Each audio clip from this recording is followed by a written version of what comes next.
ሰላም ጤና ይስጥልን የተወዳጅ ተመልካቾቻችን እንደምን ሰነበታችሁ። ይህ ከኢትዮጵያ ኦርቶዶክስ ተዋሕዶ ቤተክርስቲያን መገናኛ ብዙኃን እየተዘጋጀ የሚቀርብላችሁ ሃይማኖታዊ የተሰኘው ሳምንታዊ መርሃ ግብራችን ነው። በዛሬው መርሃ ግብራችን እንደተለመደ እንግዳ ጋብዘን ከሊቃውንቱ መካከል ካንዱ ሊቅ ሕይወት ድርሰት መንፈሳዊ አቋም ለመማር ወደ እናንተ ይዘን ቀርበናል። እስከ መርሃ ግብራችን ፍጻሜ አብራችሁ እንድትሆኑ በፍቅርና በትህትና እንጠይቃችኋለን።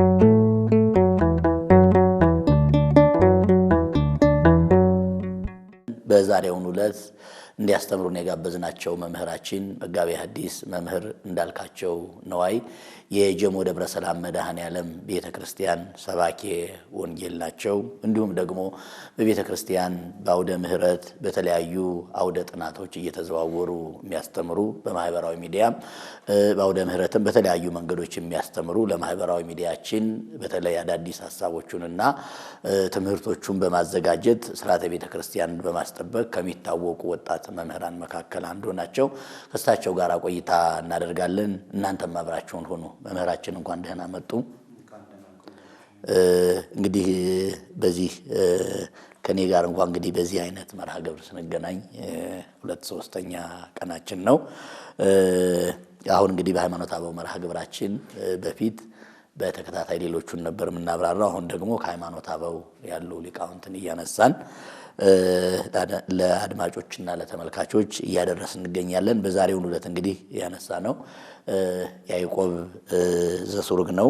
እንግዲህ ያዕቆብ ዘስሩግ ውልደቱ፣ እድገቱ፣ ትምህርቱና በተለይ ደግሞ በአጠቃላይ ለቤተክርስቲያን ያበረከታቸው አበርክቶች ከዜና ሕይወቱ ምን መማር እንደምንችል ቢያስተምሩን።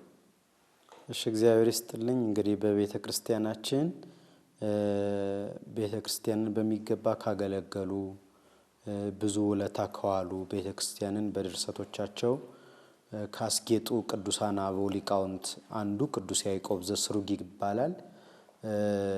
ያዕቆብ እና ዘስሩግ የሚባሉት ቃላት አብረው ተስማምተውለት የሚሄዱ አባት ነው። ከስሙ ስንጀምር ትርጓሜውን ያዕቆብ ማለት እንደሚታወቀው አሃዚ አይቃጺ ማለት ነው።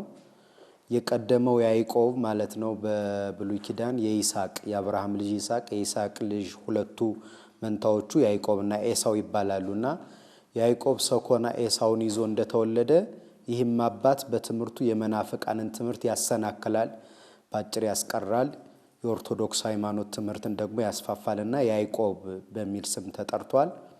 በተለይ ደግሞ በቅዱሳት መጻሕፍት ያዕቆብ ወልደ ዘብዴዎስ፣ ያዕቆብ ወልደ እልፌዎስ፣ ያዕቆብ እሁሁ ለእግዚእነ ኤጲስቆጶስ ዘኢየሩሳሌም፣ ያዕቆብ ዘአልቦ ረዳኢ ወይም ዘእልበረዲ ይባላል። የመጀመሪያውን ለክርስቲያኖች ማተም ማሰርን የጀመረው አባት። ከዛ ደግሞ ያዕቆብ ዘንጽቢን የቅዱስ ኤፍሬም መምህር ማለት ነው። ከዛ ያዕቆብ ዘግሙድ በጣም ብዙ ያዕቆቦች አሉ በመጽሐፍ ቅዱስ በሌሎች መዋዕልድ መጻሕፍትና ከነዚህ ለይተን ታሪኩን ሕይወቱን እንድንረዳው ያዕቆብ ዘስሩግ ይባላል ይሄ አባት ማለት ነው። ያዕቆብ ብቻ ቢባል የትኛው ነው ለማለት ለመለየት ስለሚከብደን ዘስሩግ ይባላል። ስሩግ ደግሞ የተወለደባት በኋላም ደግሞ ተሾሞ በኤጲስቆጶስነት ያገለገለባት ከተማ ቦታ ናት። ስሩግ በጤግሮስና በኤፍራጥስ መካከል ያለች የተሾመባት ሀገር እንደሆነች ዜና ሕይወቱና ስለሱ ታሪክ የጻፉ ድርሳናት ያስረዳሉ።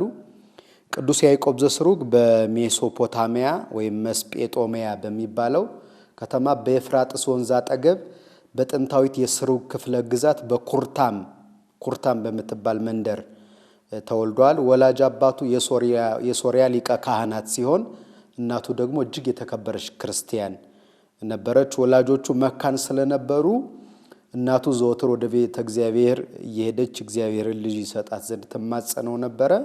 እግዚአብሔርም ልመናዋን ሰምቶ ወንድ ልጅ ሰጥቷታል። ከሱ ውጭም ሌላ ልጅ የላቸውም። ብቸኛ ልጃቸው ነው ያዕቆብ ዘስሩግ። ስለዚህ ያ እግዚአብሔር ልመናዋን ሰምቶ የሰጣት ልጅ በኋላ ቅዱስ ያዕቆብ ዘስሩግ የተባለው ታላቅ አባት ነው ማለት ነው።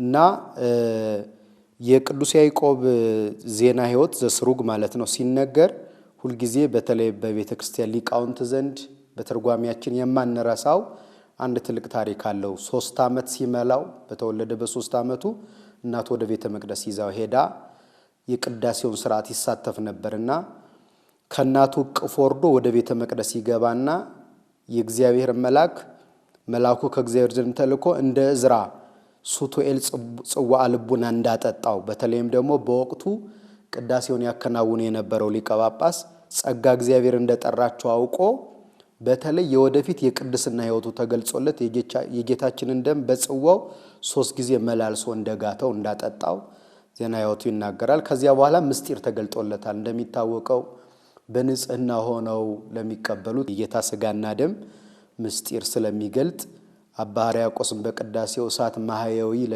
ለሌገብሩ ፈቃዶ ሕጉን ለሚፈጽሙ የሕይወት እሳት ነው ብሎ እንደገለጸው ለቅዱስ ያዕቆብ ዘስሩግም ምስጢር ተገልጦለት ሥጋና ደምህን የሰጠኸኝ አምላኬ እግዚአብሔር እያለ እግዚአብሔርን መላልሶ እንዳመሰገነ ተጽፏል። በዚያውም ላይ ምስጢር ስለሚገልጥ የጌታ ሥጋና ደም 40 ክፍል ያለው ድርሰት ወዲያው ደርሶ ዛሬ ድረስ በሶሪያ ቤተክርስቲያን ካህናት ከሐዳፌ ነፍስ በኋላ ልክ እንደኛ መልካ ቁርባን የሚጸልዩት ሆኗልና በዚያ ድርሰት ውስጥ የተናገራቸው ዛሬ በእኛም ቤተክርስቲያን ለሕይወታችን መመሪያ አድርገን የምንጠቀምባቸውን 3 ጉዳዮችን ሊቁ ቅዱስ ያዕቆብ ዘስሩግ ተናግሯል። ከዚያ አያይዞ ከዚህ በኋላ እኔ አንሰ ፈር ሰለስተ ግብራተ 3 ነገሮችን እፈራለሁ። አንደኛዋ ነፍሴ ከሥጋዬ ስትለይ፣ ሁለተኛው በእግዚአብሔር ፊት ለፍርድ ስቆም፣ ሶስተኛው የእግዚአብሔር ፍርድ በእኔ ላይ ስትወጣ ባሰብኩ ጊዜ ነው በማለት ያለቅስ ጀመር ይላል። ከዛ የተሰበሰቡት ሕዝቡና ካህናቱም እግዚአብሔር በዚህ ሕፃን አድሮ ሲገስጸን ነው ብለው አብረውት አልቅሰዋል። ከዛ የተሰበሰቡት ሕዝቡና ካህናቱ አብረውት ካለቀሱ በኋላ በዚያው በቤተ መቅደስ አድጎ በ7 ዓመቱ ታዋቂ ወደ ነበረው ኤዴሳ ወደ ተባለው ትምህርት ቤት በመግባት ብሉያት ሐዲሳትን ተምሯል። ከዚህ በተጨማሩ ከርሱ በፊት የነበሩ የቤተ ክርስቲያን ሊቃውንት ያስተማሯቸውን ትምህርቶች በሚገባ አጥንቷል። ቤተ ክርስቲያን እንደሚታወቀው ሐዋርያዊት ናት። የአባቶቻችንን ትምህርት ተቀብለን የምናጸናት ናት እንጂ በየጊዜው አዳዲስ ትምህርት እየፈጠርን የምናስቀጥላት አይደለችም የክርስቶስ ቤተ ክርስቲያን። ስለዚህ ከኔ በፊት የነበሩ አባቶች ምን አስተማሩ የሚለውን በሚገባ አጥንቷል። ሃይማኖትን የሚያጸናው እሱ ስለሆነ የኛም ቤተ ክርስቲያን ሐዋርያዊት ናት ማለት ሐዋርያት ያስተማሩትን ትምህርት ተቀብለን ነው የምንቀጥለው እና ይሄንን በሚገባ እንዳጠና ታሪኩ ያስረዳናል ማለት ነው። ከዚህ በተጨማሪ ቤተ ክርስቲያንን የሚያገለግሉ አባቶች ሊቃውንት አንድ ትምህርት ብቻ ሳይሆን ዓለሙንም ሁሉ ማወቅ ስለነበረባቸው በወቅቱ ይሰጡ የነበሩትን ከመንፈሳዊ ትምህርቱ ባሻገር የንግግር ክህሎት፣ የቋንቋ ዘዬ፣ ስለ ማዕዝናት እና የመስመር ግንኙነቶችን፣ የጂኦሜትሪ ትምህርት፣ የቁጥርን ነገር የሚያስረዳውን ክፍለ ትምህርት፣ የስነ ከዋክብትን ትምህርት በሚገባ በተጓዳኝ አጥንቷል። ምክንያቱም ከነዚህ ሁሉ ሙያዎች የሚመጡ ሰዎችን አስተምሮ ወደ ክርስቶስ ለማቅረብ ሙያቸውን ማጠናት ስለሚገባ ዓለማዊውን ፍልስፍናና ትምህርት ሳይቀር ያጠና ታላቅ አባት ነው። ከዚህ በኋላ በ12 ዓመቱ ነው የቤተክርስቲያን ድርሰት መድረስ የጀመረው እና በዘመኑ ከ760 በላይ ድርሰት እንደደረሰ ይነገርለታል። ይህ አባት ቅዱስ ያዕቆብ ዘስሩግ ማለት ነው። በተለይ ሰፊ ከሆነው የቅኔ ዕውቀቱ የተነሳ የመንፈስ ቅዱስ ዋሽንት በመባል ይታወቃል። ከሌሎቹ አበው የተለየ ስሙ የቤተ ክርስቲያን ዶክተር የተባሉ አባቶች አሉ። የኦርቶዶክሳዊነት ምልክቶች የተባሉ አሉ። የሃይማኖት አምደ ሃይማኖት የተባሉ አሉ። በብዙ ምክንያቶች የተጠሩ አባቶች አሉ። ይህ አባት በተለየ ሁኔታ የሚታወቅበት ስሙ ከቅኔ ዕውቀቱ የተነሳ የመንፈስ ቅዱስ ዋሽንት ተብሎ ይታወቃል። ድርሳናቱ ወደ ተለያዩ ቋንቋዎች ተተርጉመዋል። ወደ አረበኛ፣ ወደ አርመንያ እና ወደ ጆርጂያ ቋንቋዎች ተተርጉመዋል። በእኛም በሀገራችን ወደ ግዕዝ፣ ወደ አማርኛ ተተርጉሞ ቅዳሴው በተለይ በቤተ ክርስቲያናችን ነገረ ምጽአቱን ለማስታወስ ነገረ ስጋዊውንም ለመግለጥ በተለይ ደግሞ ነገረ መላእክትንም ለማውሳት ሁልጊዜ ቤተ ክርስቲያን ቅዳሴውን ትጠቀምበታለች። በሃይማኖተ አበውም ያለው ድርሰቱ አለ። በብዙ ቋንቋዎች ድርሰቶቹ ተተርጉመው የምናገኘው ታላቅ አባት ነው ማለት ነው ቅዱስ ያዕቆብ ዘስሩግ።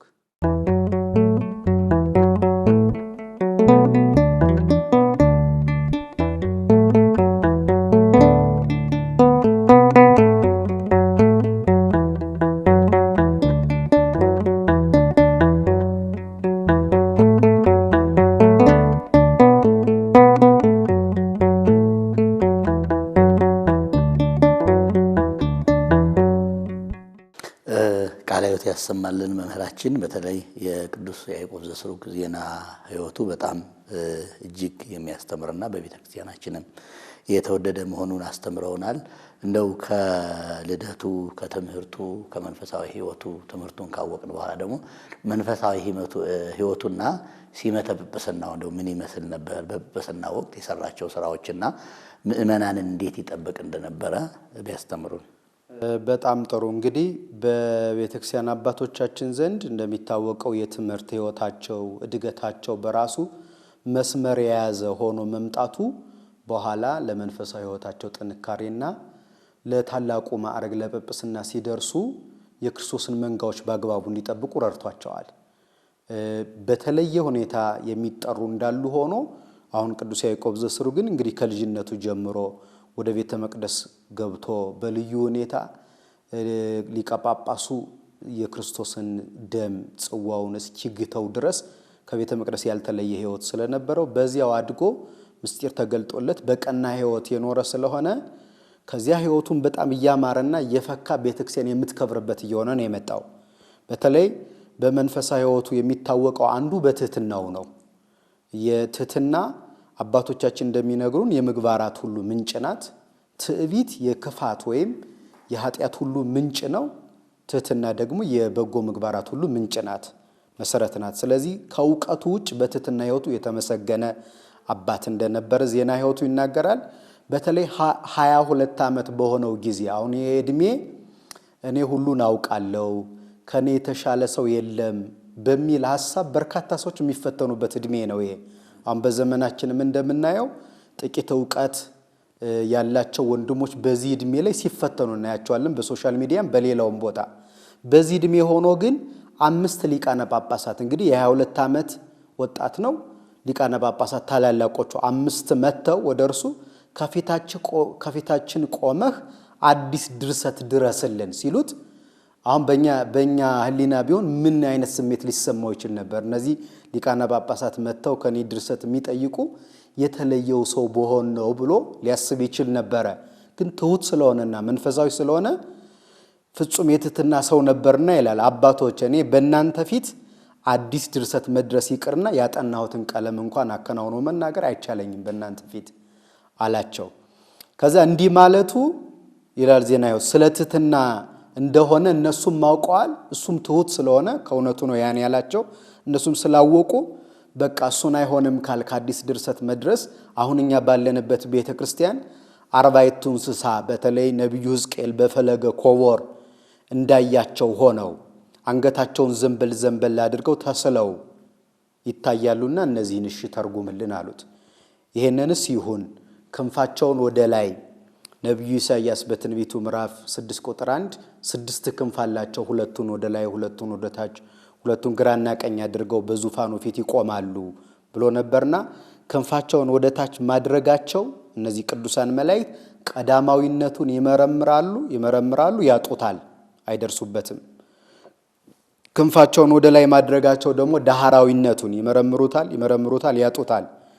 ወዲያና ወዲህ ማድረጋቸው ደግሞ ምልአቱን በዓለም መምላቱን ለመመርመር ይሞክራሉ ያጡታል። የማይመረመር ሲሆንባቸው ቀዳማዊነቱም ዳህራዊነቱም ምልአቱም ስፋቱም ርቀቱም የማይመረመር ሲሆንባቸው እጹብ ብለው አንገታቸውን ዘንበል ማድረጋቸው ነው ብሎ ተርጉሞላቸዋልና በዚህ በትህትና ሕይወቱ በትምህርቱም የታወቀ ነው። ከዚያ ውጭ ሊቁ በማስተማርና በክህነት አገልግሎት ሲያገለግል ኖሮ ብቃቱና ሊቅነቱ ታይቶ በፈቃደ እግዚአብሔር የስሩግ በኤፍራጥስና ጤግሮስ ወንዞች መካከል የምትገኝ የሶሪያ ግዛት ናት። ከተማረበት ትምህርት ቤት 10 ኪሎ ሜትር ርቃ በምትገኝ በስሩግ ሊቀ ጳጳስ ሆኖ ተሾሞ አገልግሏል። ያዕቆብ ዘስሩግ የተባለው አንዱ በዚህ ምክንያት እንደሆነ አስቀድመንም አንስተናል። ከዚያም በኋላ ጵጵስናው ከእውቀት ጋራ እና ከመንፈሳዊ ሕይወት ጋር የተስማማለት አባት ነው የነበረው። ይህን የሚያሳየው ቅዱስ ያዕቆብ ከዚህ በኋላ ነው የሚለው። እንዲያውም ከጵጵስናውም ከአገልግሎቱ በኋላ ወደ ትህርምት እና ወደ መንፈሳዊነት የበለጠ እንደበረታ ዜና ሕይወቱ ያስረዳል። ወደ ገዳም በተለይ በዚህ አባት ሕይወት አንድ በጣም ትልቁ ጎልቶ የታየኝ ነገር ምንድነው?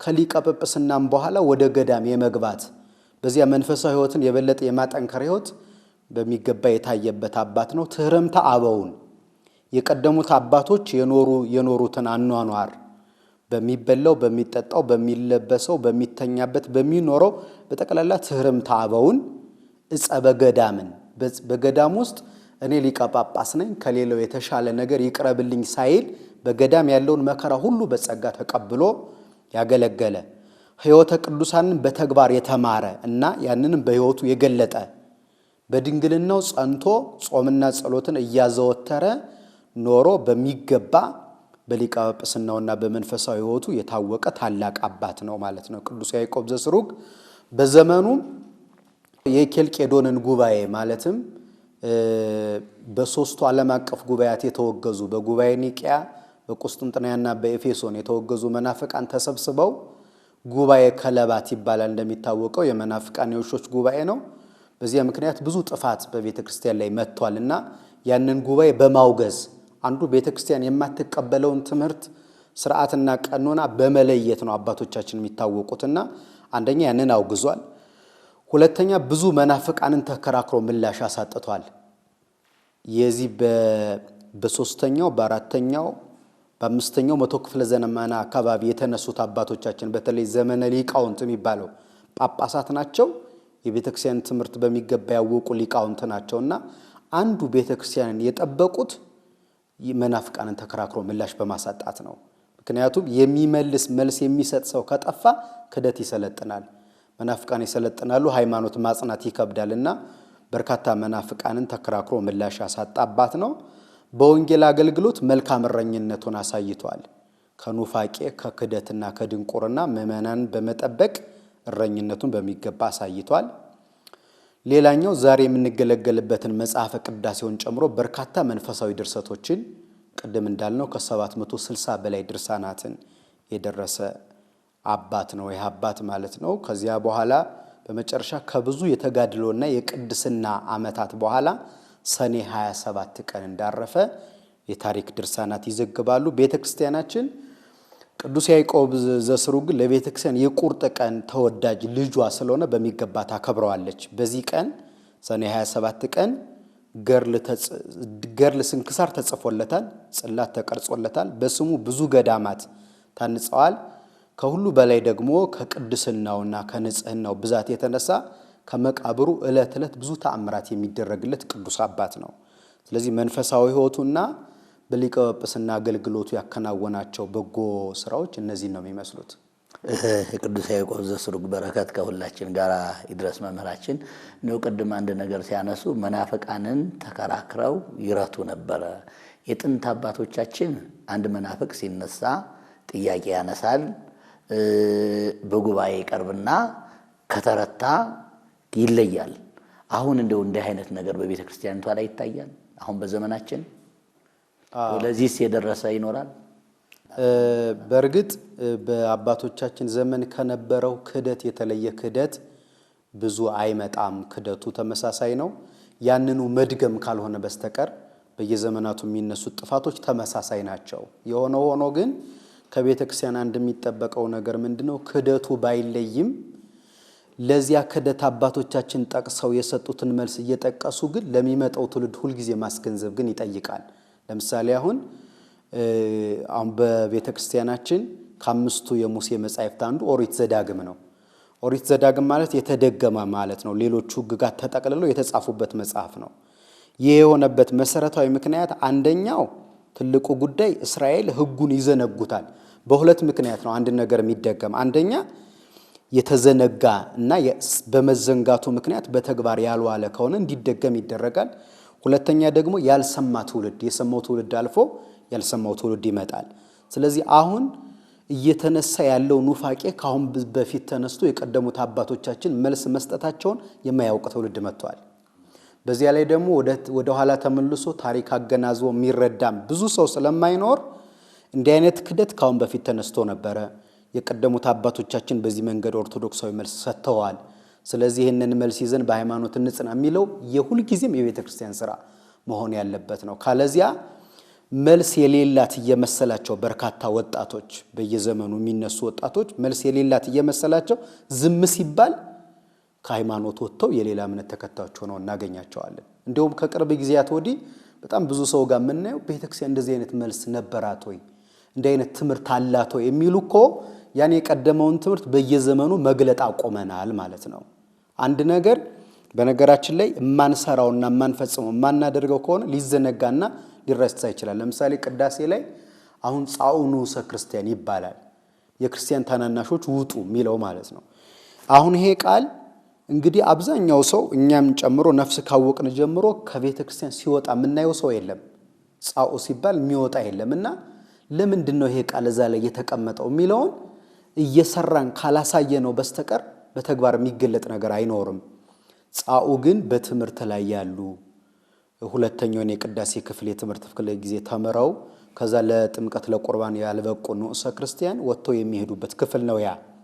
ዛሬ ግን የቤተክርስቲያን ተልእኮ 3 ነው። ያላመኑትን ማሳመን፣ ያመኑትን ማጽናት፣ የጸኑትን ለክብር ማብቃት ነው። ስለዚህ ከነዚህ ውስጥ የመጀመሪያውን ሶስቱም ጋር ክፍተት ቢኖርብንም በዋናነት ያላመኑትን ማሳመን የሚለው በተቀናጀ ሁኔታ ስለማይሰራበት ጻኡኑ ሰክርስቲያን የሚለው ቃል በተግባር ሲፈጸም አናየውም። እያስተማርነው ያለው ሰው ቅዳሴ ክፍለ ትምህርቱን ተምሮ የሚወጣ ሰው እየታየ ስላልሆነ ሁሉ ጊዜ ጻኡ ስንል እንኖራለን እንጂ እስከዚያ ሰዓት ቆይቶ የሚወጣልን ሰው ግን የለም። ይሄ ማለት በተጓዳኝ እና መደበኛ ባልሆነ መንገድ እያሳመኑ እያስተማሩ ወደ ቤተ ክርስቲያን የሚያመጡ ሰዎች የሉም ለማለት አይደለም። ተቋማዊ በሆነ መንገድ ግን በዚህ በኩል ክፍተት የገጠመን መሆኑ ያሳያልና በየጊዜው አዲስ ክደት ላይ መጣ ይችላል። ከዚያው ጋር የተጠጋጋ ነገር እንኳን ቢኖር እያስረዱ ትውልዱን መጠበቅ ከቤተ ክርስቲያን የሚጠበቅ ስራ። ቃለ ሕይወት ያሰማልን መምህራችን። እውነት ነው። ዳዊት ሳይሆን መደጋገም ዳዊትን የመንደጋግመውን ያህል ጸሎቶቹን ቅዳሴያትን የመንደጋግማቸውን ያህል ለመናፍቃን ምላሽ የተሰጡ ትምህርቶቹንም በአጽንኦት ቤተክርስቲያን በጉባኤ ቤትም በአውደ ምሕረትም እየደጋገመች ለቤተክርስቲያን ማሳወቅ አለባት። በጣም ወርቃማ ምላሽ ነው። የተወደዳችሁ ተመልካቾቻችን ወደ እናንተ ያቀረብን የምንገኘው ሃይማኖተ አበው የተሰኘው መርሃ ግብራችን ነው። ሃይማኖተ አበው የተሰኘው መርሃ ግብራችን ከመጋቤ ሐዲስ መምህር እንዳልካቸው ነዋይ ጋራ የቅዱስ ያዕቆብ ዘስሩግን ሕይወቱን አንስተን ከቅዱስ ያዕቆብ ዘስሩግ ብዙ ነገሮችን እየተማርን እንገኛለን። ከኛ ጋር አብራችሁ እንድትሆኑ አሁንም በድጋሜ በትህትና እንጠይቃለን።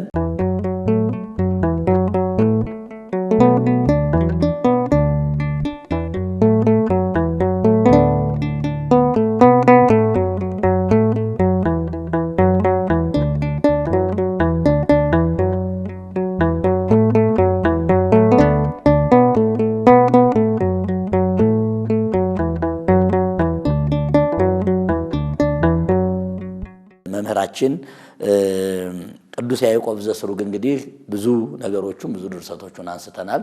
ከነዚያ መካከል ደግሞ እንግዲህ አንዱ የሚታወቅበት የነገረ ክርስቶስ ትምህርት ነው። በነገረ ክርስቶስ ላይ ያስተማራቸው ትምህርቶች እንደው ምን ይመስላሉ? እሺ፣ እግዚአብሔር ይስጥልን። እንግዲህ አባቶቻችን በዋናነት አንዱ ትኩረት ያደረጉት ትምህርት ነገረ ክርስቶስ ላይ ነው። እንደምናስታውሰው እመቤታችን ጌታን በድንግልና ጸንሳ በድንግልና ወልዳ ወደ ቤተ መቅደስ በ40 ቀኑ ይዛው በሄደች ጊዜ ስምዖን የተናገረው ትንቢት ነበረ። ዝንቱ ሕፃን ስዩም ለድቀቶሙ ለትንሣኤቶሙ ለኩሎሙ ደቂቀ እስራኤል ለእስራኤል ልጆች ለመውደቃቸውና ለመነሳታቸው ምክንያት ይሆናል ብሏታል። ስለዚህ ዓለም አንድ ሊሆን የሚችለው በክርስቶስ ነው፣ ሊለያይ የሚችለው በክርስቶስ ነው። አሁን በእኛ ቤተ ክርስቲያን ከሌሎቹ የእምነት አራማጆች ጋራ በብዙ ጉዳይ ተለያይተን ይችላል። በዋናነት የተለያየ ነው ግን በነገረ ክርስቶስ ነው።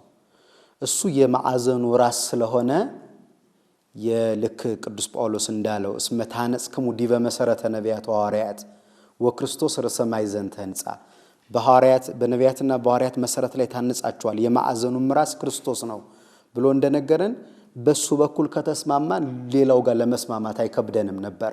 የተለያየ ነው ግን በሱ ነው። ከሁሉም ጋራ መሰረታዊ ልዩነታችን እሱ ነው። አባቶቻችን በ451 አስቀድሜ እንዳነሳሁት እነ ዲዮስቆሮስ ጥርሱ የረገፈው ጺሙ የተነጨው የተሰደደው መከራ የተቀበለው ከዚያ በኋላ አባቶቻችን ዋጋ የከፈሉት በነገረ ክርስቶስ ምክንያት ነው። 451 የነበረው ልዩነት የተፈጠረው በነገረ ክርስቶስ አንድ አካል ነው፣ ሁለት ባሕሪ ነው የሚሉ አካላት ተገንጥለው ተለይተው ወጥተዋል። ከዚያም በኋላ በየዘመናቱ የተነሱ አስተሳሰቦች ልዩነት የሚያመጡት ነገረ ክርስቶስ ላይ ነውና በዚህ ምክንያት በቤተ ክርስቲያናችንም የሚነሱ በርካታ ሊቃውንት ትኩረት አድርገው ያስተማሩት ነገረ ክርስቶስ ላይ ነው። ለዚህ ማሳያው አሁን ሃይማኖተ አበው የተባለው የቤተ ክርስቲያናችን መጽሐፍም ስንመለከተው ከውጭ የቤተ ክርስቲያናችን ሊቃውንት የውጭ ሊቃውንትን ድርሰት ከቋንቋ ወደ ቋንቋ ተርጉመው ሲያመጡ ትኩረት ያደረጉት ምስጢረ ሥላሴና ምስጢረ ሥጋዌ ላይ ነው። በዋናነት ሃይማኖተ አበው ከነዚህ አይወጣም። ይሄ የሚያሳየው ይሄ የሃይማኖት መሰረት ስለሆነ ይሄን በደንብ አጽንቶ መያዝ እስከመጨረሻው ሌሎቹ በዚህ መሰረትነት እየተገነቡ ስለሚሄዱ ነውና ከነዚህ አባቶችም አንዱ ቅዱስ ያዕቆብ ዘስሩግ በነገረ ክርስቶስ ዙሪያ ሰፊ ትምህርት አስተምሯል። ከነሱ በጣም ጥቂቱን እንደዚህ ብሎ ነው የሚገልጠው። ጌታ ሰው ሆኖ ከመቤታችን ከሥጋዋ ሥጋ ከነፍሷ ነፍስ ነስቶ ሰው ሆኖ ሲገለጥ የሆነውን ነገር በምስጢር ሲያቀርበው ሕፃናትን ይላል በማህፀን የሚፈጠር እርሱ በፍቅር ሕፃን ሆነ ይላል። ይሄ ማለት የሕፃናት ፈጣሪ ነው ሕፃን የሆነው ማለት ነው። እንደ አምላክነቱ ፍጥረታትን የፈጠረ እኛን ለማዳን ደግሞ ከድንግል ሥጋና ነፍስ ነስቶ ሕፃን ሆኖ የተገለጠ እርሱ ነው። ክርስቶስ የምንለው እሱ ነው። ከዘመናት አስቀድሞ የነበረውን ድንግል ማርያም በጨርቅ ጠቀለለችው። ዘመን የማይቆጠርለትን ዘመን የሚባል ሳይቆጠር የነበረውን በጨርቅ ጠቀለለችው። አረጋዊ ስምዖንም በእጆቹ ታቀፈው ይላል ቅዱስ ያዕቆብ ዘስሩግ። ለሌዊ ልጆች ስርየት የሚያደርጉበትን ስልጣን የሰጠ ማለት ነው። መስዋዕት የሚሰውበት የኃጢአት ስርየት የሚያደርጉበትን ስልጣን የሰጠ እርሱ የዋኖስ ግልገል ይዞ ወደ ቤተ መቅደስ መጣ ይላል። አሁን ይሄ ምን ያህል ሕግ የሚጠብቅ አምላክ መሆኑን እኔ አምላክ ነኝ ብሎ የኦሪትን ሕግ ሳይሽር የመጣ መሆኑን የሚያስረዳው እንግዲህ ይሄ ዋኖሱንና ግልገሉን መባውን አስራቱን በኩራቱን ቀዳማያቱን ለሚቀበሉት የብሉይ ኪዳን ካህናት ያንን የሚቀበሉበትን ስልጣን የሰጠ እሱ ነው። ደግሞ በ40 ቀኑ ዋኖስና ግልገል ይዞ ወደ ቤተ መቅደስ ደግሞ ሲሄድ እናየዋለን። ያ ነው ክርስቶስ ማለት። ካህናትን የሚሾማቸው እርሱ ለካህናት መስዋዕትን አቀረበ። የባህር ማዕበል በመሬታዊው እጅ ተያዘ ይላል። የባህር ማዕበል ሞገዱ በአንድ መሬታዊ እጅ እንዴት ሊያዝ ይችላል? በስምዖን እጅ የታቀፈ መሆኑን እመቤታችን የታቀፈችው መሆኑን ለማስረዳት ነው። ሳር የእሳቱን ነበልባል ታቀፈው ይላል። አሁን ሳር የእሳትን ነበልባል እንዴት ሊታቀፈው ይችላል? ደግሞ አልተቃጠለም። ሳር ብሎ የጠራው ስምዖንን አረጋዊውን ነው። ታቅፎታል፣ ታድሶበታል። ግን የታቀፈው እሳት ነው። እሱ ግን ሳር ነው። ከእርሱ ባህሪያዊ ስልጣን የተነሳ የእሳት ፍህም በደረቁ እንጨቶች እቅፍ ውስጥ ተቀመጠ፣ አልነደደም። ስለዚህ እሳትና እንጨት እንደዚህ ሆኖ የተገለጠበት ነው ነገረ ክርስቶስ ይልና ታናናሽ ሕፃናትን የሚፈጥር እርሱ ይዋሃደው ዘንድ ሥጋን ካንቺ ነሳ። ልጆችን የፈጠረ እርሱ በማኅፀንሽ አደረ። አገልጋይ ይሆን ዘንድ ወዶ ወደዚህ ዓለም ከመጣ ከወልድ የተነሳ የአባቱ አገልጋዮች መላእክት እጅግ አደነቁ። በመለኮቱ ግን ማገልገል የለበትም እያለ ነገረ ክርስቶስን በሚገባ ሁኔታ ሲያብራራ እንመለከተዋለን ማለት ነው። ቃለ ሕይወት ያሰማልን መምህራችን። እንግዲህ ያዕቆብ ዘስሩግ ሕይወት በተለይ ካቀራረቡ ከይዘቱ የተነሳ በተለይ ደግሞ ምእመናን ያዕቆብ ዘስሩግ ቅድም ያልናቸው ብዙ ድርሰቶቹን ቢያውቁ እንኳን ቅዳሴውን እንዲሁም ደግሞ በትርጓሜ ላይ ያሉትና በሃይማኖት አበውም ያለውን እነዚህ ነው የሚያውቁ። ግን አብዛኛዎቹ የኛ ሊቃውንትም እንዳሉ ያዕቆብ ዘስሩግ ብዙ ድርሰቶችን ደርሷል። ለሃይማኖት ምስክርነት የሚሆኑትን ለኛ አምጥተውልናል። ምናልባት እኛ ቅድም ሶት ያሏቸው ድርሰቶች እንዳሉ ሆነው በእኛ ደግሞ ቤተክርስቲያን የምትገለገልባቸው ቅዳሴውን እንዲሁም ደግሞ ሃይማኖት አበው ላይ ያለውን ይሄ ማለት ሌሎቹን አተገለገልባቸው ማለት አይደለም። እነዚህን እናገኛለንና በጣም መልካም ነው። ከዚህ ጋር አያይዘን እንግዲህ በነገረ ክርስቶስ ላይ ዙሪያ በጣም ሰፊ ትምህርት ነው የሰጠው። እንደው የእመቤታችን ወዳጅም ከሚባሉ ሊቃውንት መካከል አንዱ ነው። ስለ እመቤታችን እንደው ምን ብሎ ይሆን? በጣም ጥሩ። እንግዲህ ስለ ነገረ ክርስቶስ በሚገባ ሰፊ ትምህርት አስተምሯል። ቅድም እርሶም እንዳነሱት ለሃይማኖት ምስክር ይሆን ዘንድ ነው ሐሳቦች የሚነሱት እንጂ ከ760 በላይ ድርሰት የደረሰውን አባት በሙሉ ያንን ድርሰቱን በዚህ ጊዜ ጠቅልሎ ማቅረብ የሚቻል ስለማይሆን ጭምር ነው እንደዚያ የሚሆነው። ከዚሁ ጋር አያይዞ ደግሞ ስለ እመቤታችን በጣም ብዙ አስተምሯል። በብሉይ በሐዲስ በነቢያት የተነገረውን ትንቢት በአበው የተመሰለው ምሳሌ በማንሳት በሚገባ ስለ እመቤታችን ሰፊ ጉዳይ ነው ያነሳው። ግን አሁንም በመጠኑ ስለሷ ያነሳውን ለማንሳት ያህል በቅዳሴው የሚያስገርም ነገር ስለ እመቤታችን ተናግሯል። ስለ ክብሯ ማለት ነው። ምንድነው የሚለው? ማይጸነ ድንግል አግመረከ ይለዋል። የድንግል ማይጸን ወሰነህ። ንስቲት ወለቶሙ ለነዳያን ጾረተከ። ከሐና ከኢያቄም የተወለደች የ15 ዓመት ቆንጆ ቻለች ይላል።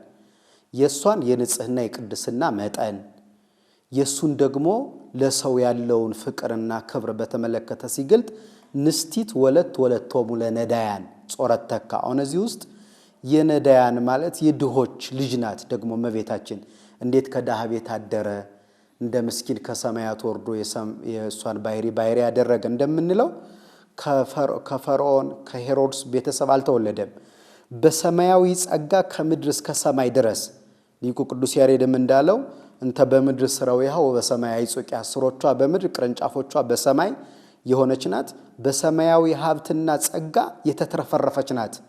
ቅዱስ ባስልዮስም በቅዳሴው ተወ ምሕረት ለሚካኤል ወበስራት ለገብርኤል ወሀብተ ሰማያት ለማርያም ድንግል ብሎ ገልጿል፣ አመስግኗታል። እና የድሆች ልጅ ናት ማለት ነው። በዚህና ሕይወቷም የቅድስት ሐና እንደተነገረው ቤተክርስቲያን ሄዶ እንኳን ለመሳለም የምትለብሰው ልብስ ያልነበራት ምስኪን እንደነበረች በዚህና ሕይወቷ ተጽፏል። በመንፈሳዊ ሀብት የሚባለው ግን ቁሳዊ ኃላፊው ሳይሆን ሰማያዊው ስለሆነ ከነዚህ የተወለደች ምስኪን ስትሆን እና ሕፃን የ15 ዓመት ቆንጆ ስትሆን እሷ እንደቻለችው ያብራራል። ከዛ ይቀጥልና ገሊላዊት አቀፈተከ። ገሊላዊት ያላት እመቤታችን ናት። የገሊላ ሰው ስለሆነች ገሊላዊት እመቤታችን በክንዷ ታቀፈ ያዘች። አጽናይካ አጸናሃት። ወኢደንገጸት ብከ ባንተም አልደነገጠችም ስላጸናት ስላበረታት። ነፍሳ ቀደስከ ወስጋ አንጻይከ ነፍሷን ስጋዋን አነጻ ቀደስክ። በነፍስ በስጋ ነጻሃት። በተለይ እንዲህ ያሉትን ቃላት የኛ ቤተክርስቲያን ሊቃውንት ከመጣ በኋላ በሚገባ ተርጉመውታል። ነፍሷንና ስጋዋን ቀደስካት አነጻት ሲል ምን ማለት ነው የሚለውን በተለይ ደግሞ አብላ ለአጽንኦ መንፈስ ቅዱስ ለአንጽሖ ማጽናትና ማንጻት የሥላሴ የአንድነት ግብራቸው ነው። የአብ የወልድ የመንፈስ ቅዱስ ሥራ ነው። ለይቶ አድሎ ለመናገር ነው በዚህ መንገድ የተገለጸው። ስለዚህ ምንድነው ከተባለ ከናቷ ማይጸን ጀምሮ ቅዱስ ቴዎዶጦስ የተባለ አባትን በሃይማኖት አበው መንፈስ ቅዱስ አቀባ እምከርሰእማ ወይረኩሰት በምንትኒ ምዘፈጠራ ድንግል በህሊናሃ ወድንግል በስጋ። ከናቷ ማይጸን ጀምሮ ከአባቷ አብራክ ከናቷ ማይጸን ስትከፈል ጀምሮ ንጹህ ዘር እግዚአብሔር ከፍሎ ሰው እንድትሆን እንዳደረገ። ስለዚህ ንጽህናዋ ከዚያ ዘር ሲከፈል አንጽቶ የፈጠራት እንጂ እርሱን ልትጸንስ ልትወልድ በተቃረበችበት ወራት መጥቶ አንጽቶ ቀድሶ ያደረባት እንዳልሆነ አባቶቻችን በሚገባ ተርጉሞ አስረድተው ተናግረዋልና ከነዚህ ሊቃውንትም አንዱ ቅዱስ ያዕቆብ ዘስሩግ ነው። ነፍሷንና ስጋዋን ቀደስክ ብሎ ከናቷ ምንድነው የሚለው? በነፍስ በስጋ ነጻት ጥንቱን ንጽሕት አይደለችምን ቢሉ እና ከምን አነጻት ቢሉ አስቀድሞ ጥንተ በደል ፍቶታት እኮያት ኃጣውእ ርኩሳት እንዳይቀርቧት ከለከላት ጠብቆ የፈጠራት መሆኗን ለመግለጽ ነው ብሎ በሚገባ ክብሯን ይገልጣል። ከሁሉ በላይ አንድ አስደናቂ ስለመቤታችን የተናገረው ትምህርት አለው ቅዱስ ያዕቆብ ዘስሩግ ምን ይላል? ስለመቤታችን ክብር፣ ስለ ንጽህናዋ፣ ስለ ቅድስናዋ፣ ስለ ዘላለማዊ ድንግልናዋ ከመናገር ይልቅ ይላል ፀሐይን ከነሙቀቷና ከነብርሃኗ መሳል ይቀላል ይላል። አሁን በምንም ተአምር ቢሆን ፀሐይን ከነሙቀቷ ሳሉ ቢባል ሙቀት እንዴት ሊሳል ይችላል? የመጀመሪያው ሙቀት አይሳልም፣ ብርሃንም አይሳልም፣ ልንስለው አንችልም ማለት ነው። በሙሉ የፀሐይን ብርሃን ጠቅልለን አካሏን ሙቀቷን ልንስል አንችልም፣ ከኛ በላይ ነው። የእመቤታችንን ክብሯን፣ ድንግልናዋን፣ ቅድስናዋን፣ ንጽህናዋን፣ ደግነቷን፣ ርራያዋን፣ ትሕትናዋን ከመግለጽ ይሄን መሳል ይቀላል ነው የሚለው። ፀሐይን ከነ ሙቀቷና ከነ ብርሃኗ መሳል ይቀላል ብሎ ክብሯን የገለጠ ደግ አባት ነው። ቃለ ሕይወት ያሰማልን መምህራችን። በተለይ ቅድም መከልከል ሲሉ መከልከል እኮ ጥበቃ ነው አይደል? አንዱ የጥበቃ መንገድ አይደል? አንዳውም እኮ አብዛኛው እኮ ትልቁ ነገርኛ ኢትዮጵያ ለመከላከል አይደል? ስለዚህ አሁን ገና መጀመሪያ ያስቀድሞ በመከላከል በማጠር በጣም ድንቅ ትምህርት ነው። የእመቤታችን በረከት ከሁላችን ጋር ይሁን። የተወዳጅ ተመልካቾቻችን ወደ እናንተ ስናቀርብላችሁ የነበረ የመጀመሪያው ክፍል 1 የቅዱስ ያዕቆብ ዘስሩግ የተወለደበት ትምህርቱ መንፈሳዊ ሕይወቱና በነገረ ክርስቶስና በነገረ ማርያም ዙሪያ ያስተማራቸው ድንቅ ትምህርቶቹን መጋቤ ሐዲስ መምህር እንዳልካቸው ነዋይ አስተምረውን ነበር። ቃለ ሕይወት ያሰማልን። በሚቀጥለው ሳምንት ደግሞ የዚህን ክፍል 2 ይዘንላችሁ እስከምንቀርብ እኛ ከወዲሁ እንሰናበታለን። ከቀሪ የኢትዮጵያ ኦርቶዶክስ ተዋሕዶ መርሐ ግብራት ጋራ አብራችሁ እንድትሆኑ እየጋበዝን እኛ ከወዲሁ እናበቃለን። ሰላም እግዚአብሔር ከሁላችን ጋር ይሁን።